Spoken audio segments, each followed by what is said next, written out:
Wow. Absolutely beautiful. Oh my god, we don't often get to see the Minke ones this close as your ears are connected.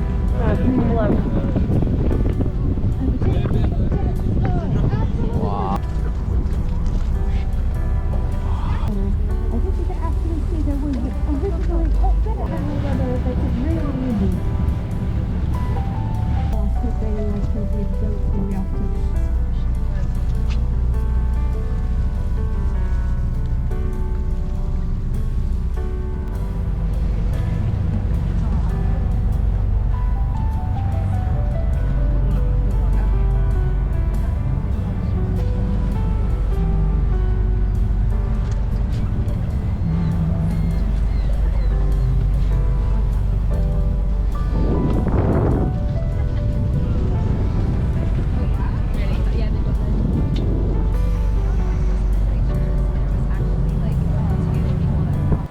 Day that we have here today, and if you have any questions related to this trip or any animals that we can possibly see here or anything else for that matter, do not hesitate to ask any questions. I will be available at the bar for that. Thank you.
So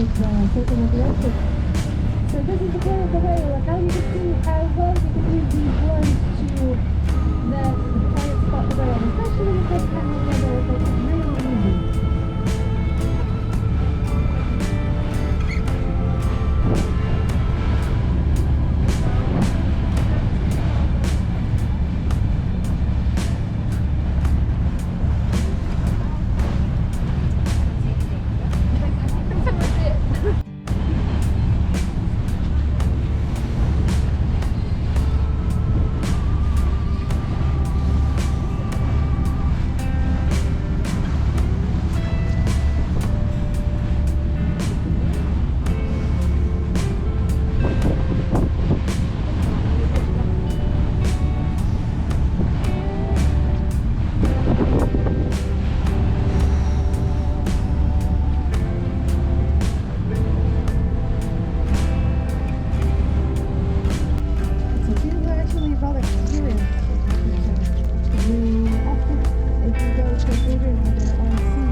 seems like that in front.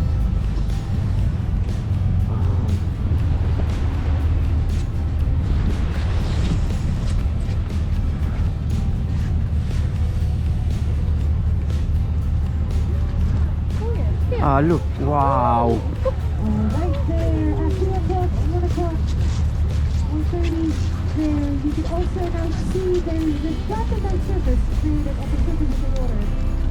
And so this is what we call the footprint of the whale. So this flat up there is Wow! absolutely beautiful. Oh my god, we don't often get to see the videos this close up nicely. You also got to see the beautiful snout or the beak of the Minke whale. This is something we don't often get to see that close. Absolutely amazing. But as I was saying, the footprint of the whale, the flattened out surface that you can now see there, you actually can see now too. So this is something that we can use to spot whales or kind of track them. So this is basically created by the movement of the whale's tail.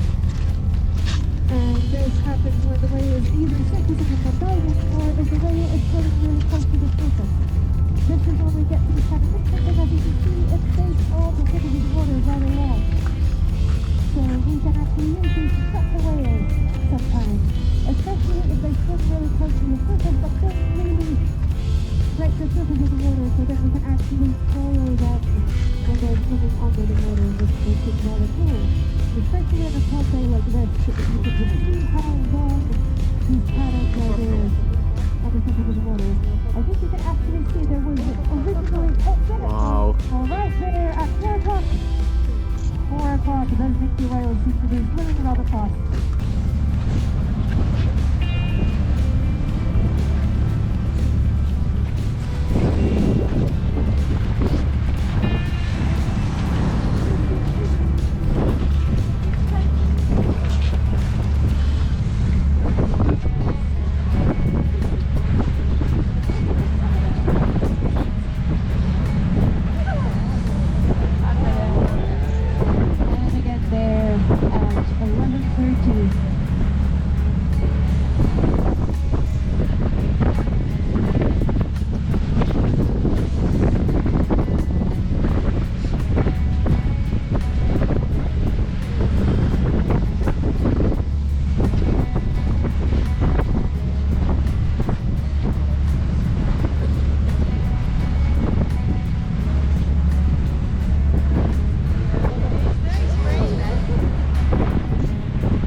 And so as I was saying, the Minke whale's blow, it is kind of like directed in a 45-degree angle to the front of the whale, so it does not go straight up like it does with the humpback whale.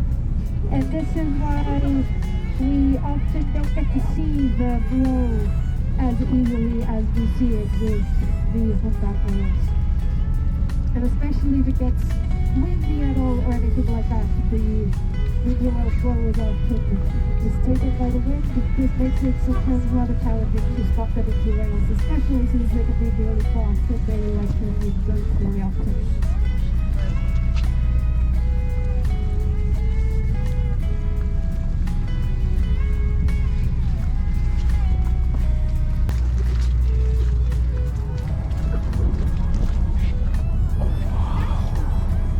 It's there in front. Right there, 4 o'clock, we can see the Minke whale again. Approximately 100 meters from the boat. Right, 7 o'clock. Did you get it? Did you get it?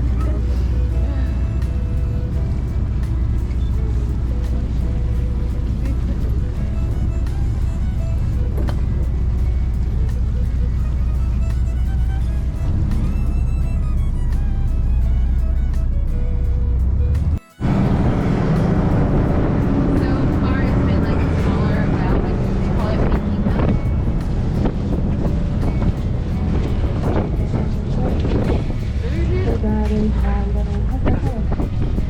The humpback whale is very close to the boat, under the water. We can see these quite kind of bluish patches under the water, moving slowly. This is an indicator that there's a humpback whale coming up to the boat. So now as we are hopefully up there, or right there at the 11 o'clock, and also with the humpback you can just hear the roar.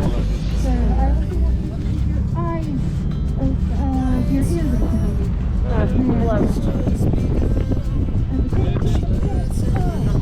Wow. there. So now at the top of the boat, around 13 o'clock after we would the humpback whale just now. So yeah, so also keep your ears open, because you can hear the voice, and that makes it easy to spot the whale, because we often hear the blow right when the humpback is starting to surface. So it does give you a couple of seconds to turn your eyes towards the correct direction. I will of course also point you towards the direction of the wheel. But if a bit quicker, if you can also hear the wheel yourself and then you know what direction to look at. You can also now again see a really nice footprint of a whale there at about 2 o'clock. You can see the flash of that surface.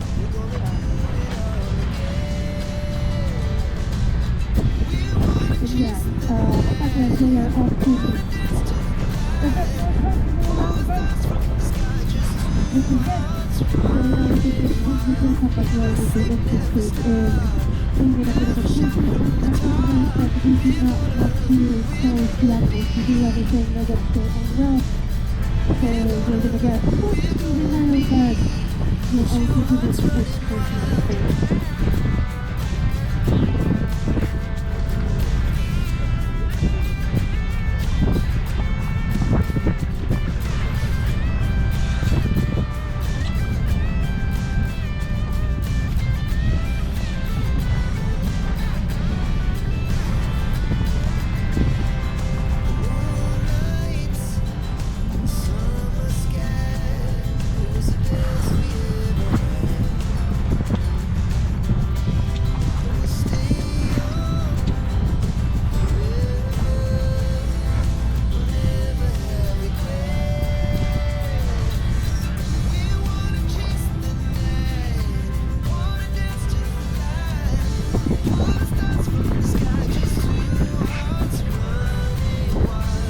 By now you've probably noticed that you know what we call it with the seems to be around here. And so they do not live in ponds, they live in alone. You can sometimes see multiple humpback whales or individuals in different places.